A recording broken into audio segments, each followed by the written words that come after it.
అందరికీ నమస్కారం. మనం బ్రతికి ఉండడానికి అవసరమైన ముఖ్యమైన ప్రక్రియ శ్వాస తీసుకోవడం. అంత ముఖ్యమైన పని అసలు మన ప్రమేయం లేకుండానే జరగడం అనేది నిజంగా ఒక అద్భుతం. ఎందుకంటే ఒకసారి ఊహించుకోండి, ఒకవేళ అన్ని పనుల్లాగానే మన ప్రమేయంతోనే గాలి పీల్చాలంటే మనం శ్వాస తీసుకోవడం తప్ప ఇంకేమీ చేయలేం. మనం బ్రతికేదే ఈ శ్వాస వలన. మనం ఆక్సిజన్ని తీసుకొని కార్బన్ డైఆక్సైడ్ని వదిలేస్తాము, అది మనకు తెలిసిన విషయమే. శ్వాసనాళ నుంచి విడిపోయి చిన్న వాయు మార్గాలను బ్రాంకియోల్స్ అంటారు. ఆల్వియోలై చిన్న గాలి సంచులు. ఇవి శ్వాస సమయంలో ఊపిరితిత్తులు మరియు రక్తం మధ్య ఆక్సిజన్ మరియు కార్బన్ డైఆక్సైడ్ మార్పిడికి సహాయపడుతుంది.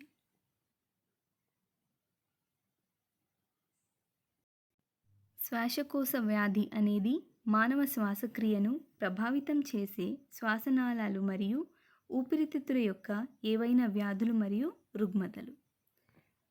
శ్వాసకోశ వ్యాధులు ఏవనగా మొదటిగా asthma, bronchitis, byssinosis, COPD chronic obstructive pulmonary disease. Asthma వాతావరణంలో క్రమక్రమంగా చోటు చేసుకుంటున్న మార్పుల వల్ల చాలామంది కొన్ని దీర్ఘకాల వ్యాధులతో బాధపడుతుంటారు. అందులో ముఖ్యమైనది ఆస్తమా వ్యాధి. ఆస్తమా సంభవిస్తే ఊపిరితిత్తులలో వాపు వల్ల వాయు మార్గాలు కుంచుకుపోతాయి.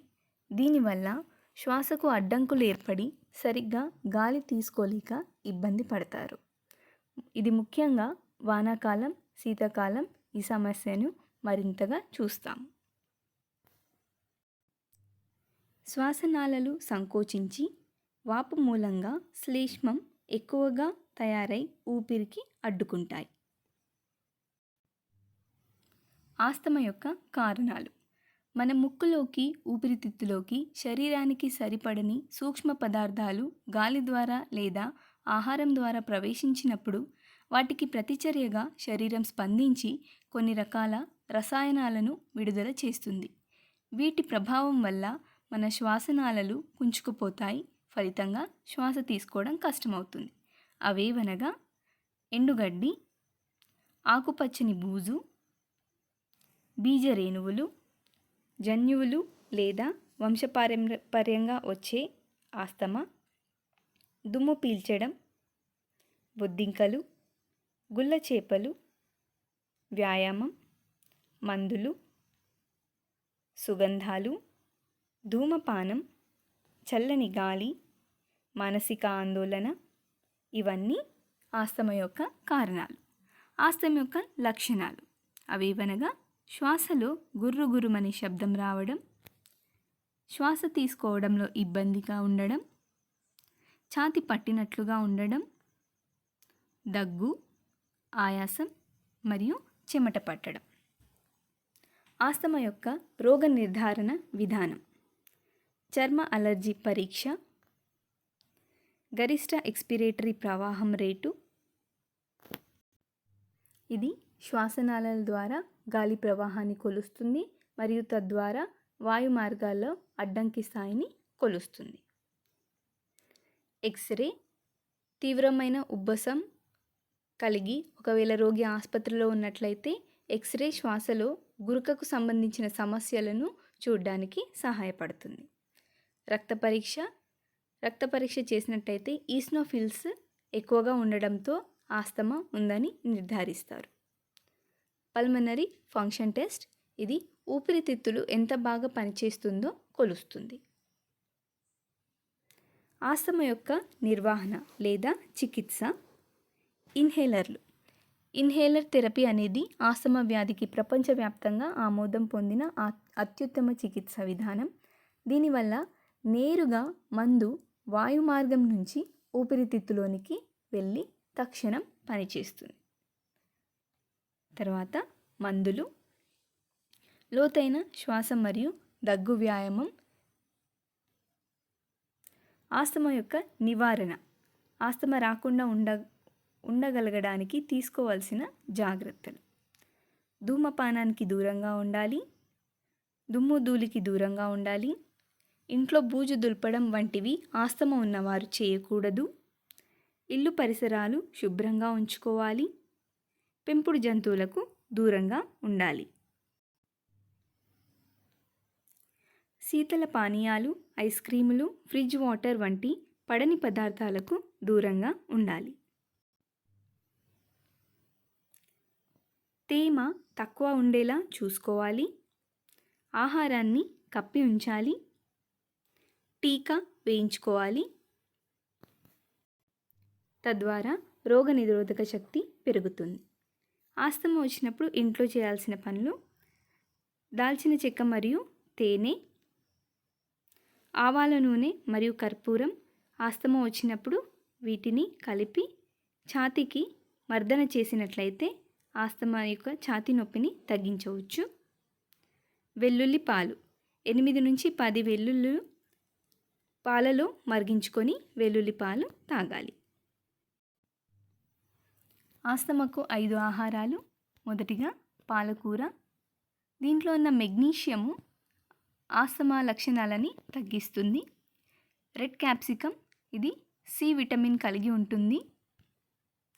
ఉల్లి, వీటిలో యాంటీ ఇన్ఫ్లమేటరీ, యాంటీ ఆస్థమాటిక్ ప్రభావాలు ఉంటాయి. ఆరెంజ్, దీంట్లో విటమిన్ సి ఉండడం వల్ల ఆస్తమా లక్షణాలు తగ్గిస్తుంది. యాపిల్లో ఉండే ఫైటోకెమికల్స్, యాపిల్ తొక్కలో ఉండే లైకోపిన్ అలాంటివి ఆస్తమాలో ఇబ్బంది పడే వారికి ఊపిరితిత్తుల పనితీరుని మెరుగుపరుస్తాయి. తరువాత బ్రాంకైటిస్.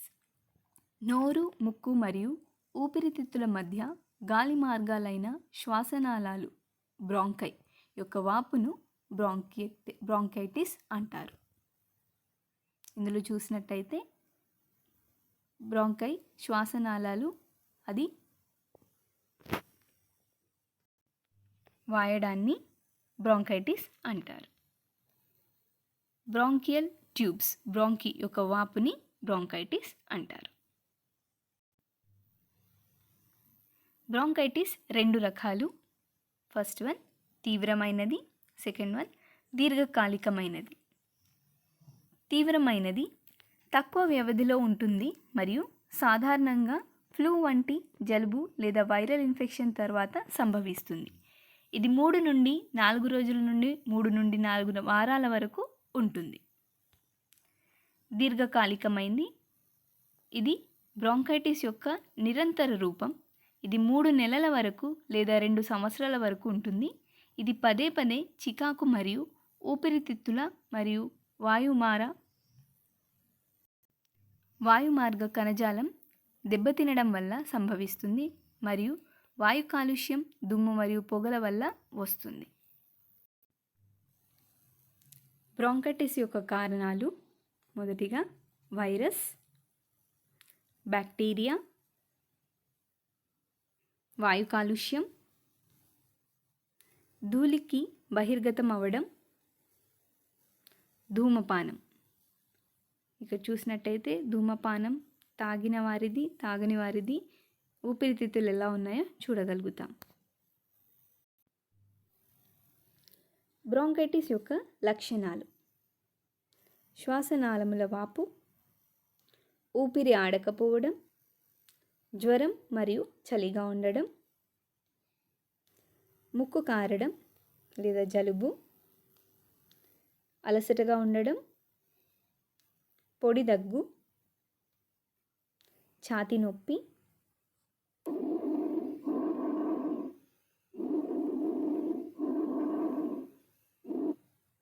ఇలా గుర్రుమని సౌండ్ రావడం, శ్వాసలో గుర్రుమని శబ్దం రావడం.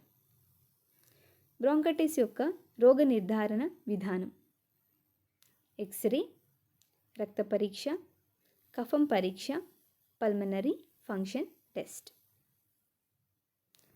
బ్రాంకైటిస్ యొక్క వైద్య నిర్వహణ: యాంటీవైరల్ డ్రగ్స్. ఒకవేళ బ్రాంకైటిస్ వైరస్ ఇన్ఫెక్షన్ వల్ల వచ్చినట్లయితే యాంటీవైరల్ డ్రగ్స్ ఇస్తారు. బ్రాంకోడైలేటర్స్, ఇవి వాయు మార్గాలు తెరవడంలో సహాయపడతాయి. యాంటీ ఇన్ఫ్లమేటరీ డ్రగ్స్, ఇవి బ్రాంకైలో ఉన్న వాపును తగ్గించడానికి ఉపయోగపడతాయి. యాంటీబయాటిక్స్, బ్యాక్టీరియా వల్ల వచ్చినట్టయితే వాటిని చంపేయడానికి యాంటీబయాటిక్స్ ఇస్తారు. దగ్గుమందు, దగ్గు తగ్గించడానికి దగ్గుమందుని ఇస్తారు.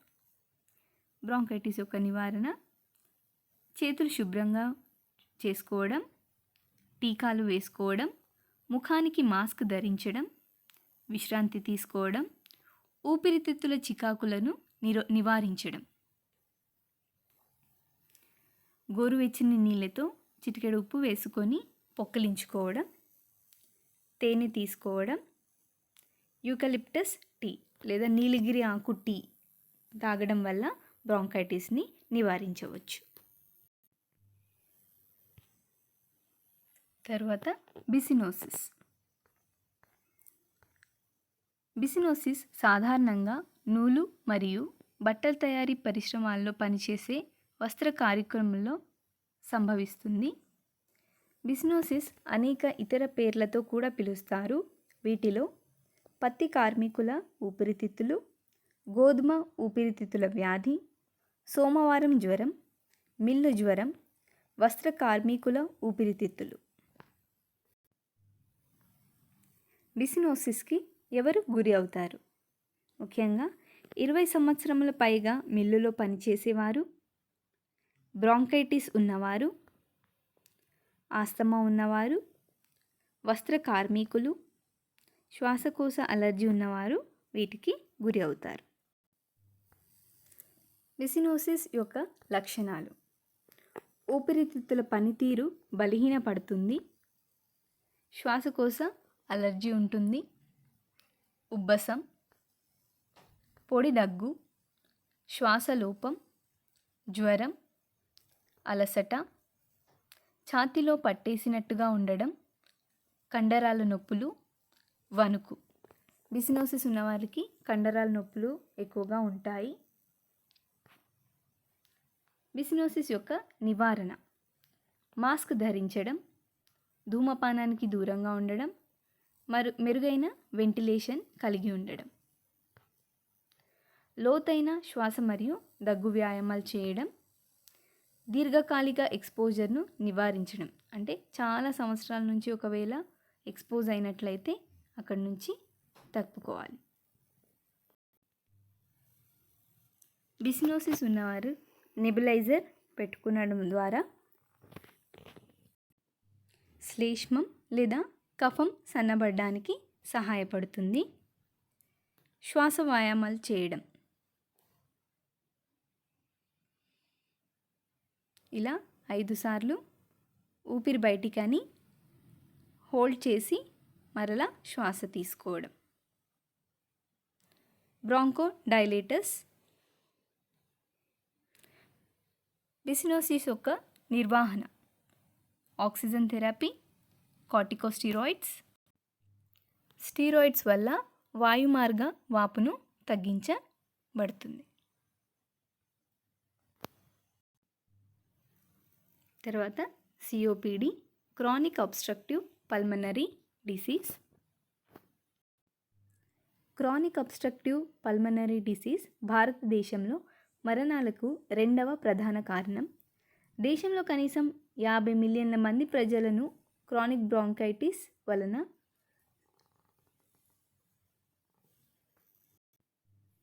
ఎంఫైసీమా వలన ప్రభావితం చేసే వ్యాధి. సిఓపిడి 2 రకాలు: క్రానిక్ బ్రాంకైటిస్, ఎంఫైసీమా.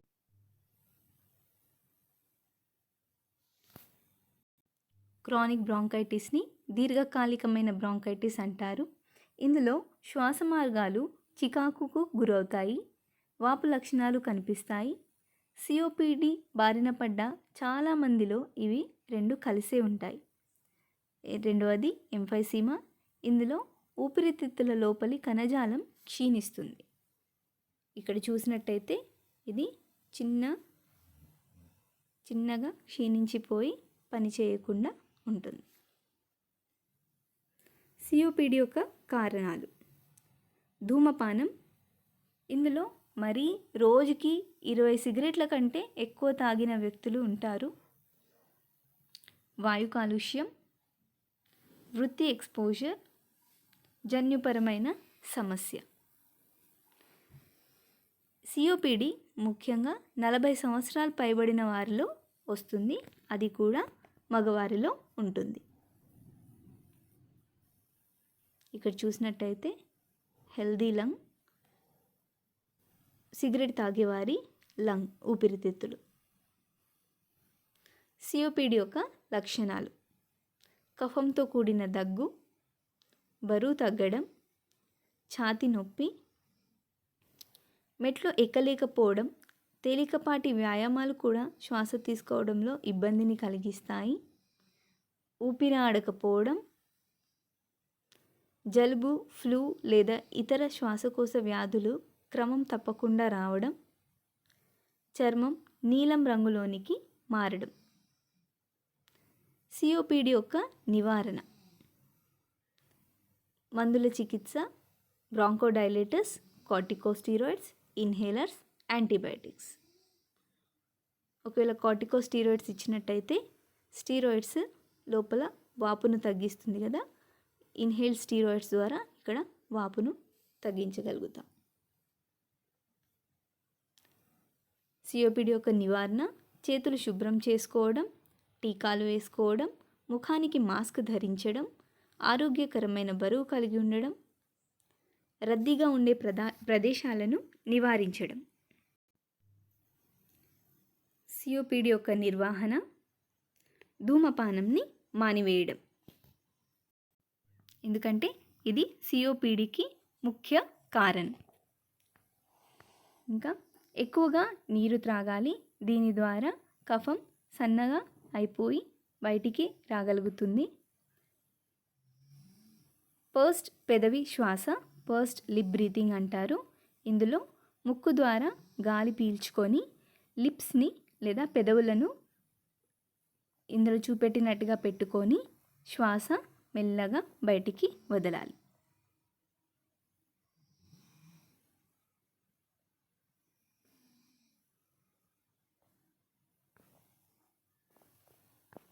తర్వాత పుదీనా టీ లేదా కడుపు వ్యాయామాలు చేయడం ద్వారా కండరాలను బలపరుస్తుంది. తర్వాత ఊపిరితిత్తుల పునరావాసం. ఊపిరితిత్తుల పునరావాసం అనేది కొన్ని శ్వాసకోశ పరిస్థితులు లేదా ఇతర పరిస్థితుల కారణంగా ఊపిరితిత్తుల సమస్యలను కలిగి ఉన్న వారి కోసం పర్యవేక్షించబడిన కార్యక్రమం. ఊపిరితిత్తుల పునరావాసం లక్ష్యం, దాని మెయిన్ లక్ష్యం ఏమంటే లక్షణాలను తగ్గించడానికి మరియు జీవన నాణ్యతను మెరుగుపరచడానికి ఇది చేస్తారు. శ్వాసకోశ చికిత్సకులు రోగుల అంతర్లీన ఊపిరితిత్తుల వ్యాధి మరియు రోగలక్షణ ఉపశమనాన్ని అందించడానికి శ్వాస పద్ధతులతో సహాయం చేస్తారు. ఊపిరితిత్తుల పునరావాసం లేదా పల్మనరీ రీహాబిలిటేషన్ యొక్క భాగాలు. మొదటిగా శ్వాస వ్యాయామాలు.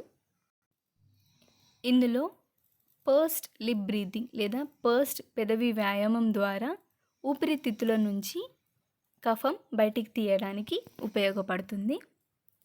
రెండవదిగా శ్వాసకోశ సమస్యల గురించి విద్య. ఇందులో శక్తిని ఎలా ఆదా చేయాలో తెలుసుకుంటారు. రోజువారీ పనులు ఎలా సులభమైన మార్గాల్లో చేసుకోవాలో నేర్పిస్తారు. తర్వాత ఒత్తిడి నిర్వహణ కోసం శిక్షణ.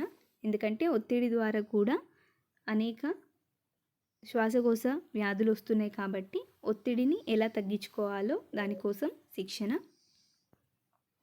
శారీరక వ్యాయామం, పోషకాహార కౌన్సిలింగ్, ఏది తినాలి ఏది తినకూడదు అనేది. ధూమపాన విమరణ కౌన్సిలింగ్, ధూమపానమును ఎలా ఆపివేయాలి దానికి గల కౌన్సిలింగ్ని ఇస్తారు. ఆఖరిగా చూసుకున్నట్లయితే శ్వాసకోశ వ్యాధులు వివిధ స్థాయిల తీవ్రతతో ఊపిరితిత్తుల మరియు వాయు మార్గాలను ప్రభావితం చేసే అనేక రకాల పరిస్థితులను కలిగి ఉంటాయి. పర్యావరణ కాలుష్య కారకాలు, వృత్తిపరమైన ప్రమాదాలు, అంటువ్యాధులు మరియు జన్యు సిద్ధత వంటి కారకాలు శ్వాసకోశ పరిస్థితుల అభివృద్ధికి దోహదం చేస్తాయి. సరైన రోగ నిర్ధారణ, చికిత్స మరియు నివారణ చర్యలు, హానికరమైన పదార్థాలకు గురి కాకుండా ఉండడం, ఆరోగ్యకరమైన జీవనశైలిని నిర్వహించడం మరియు వైద్య సలహాలను అనుసరించడం వంటివి ఈ పరిస్థితులను నిర్వహించడానికి అవసరం.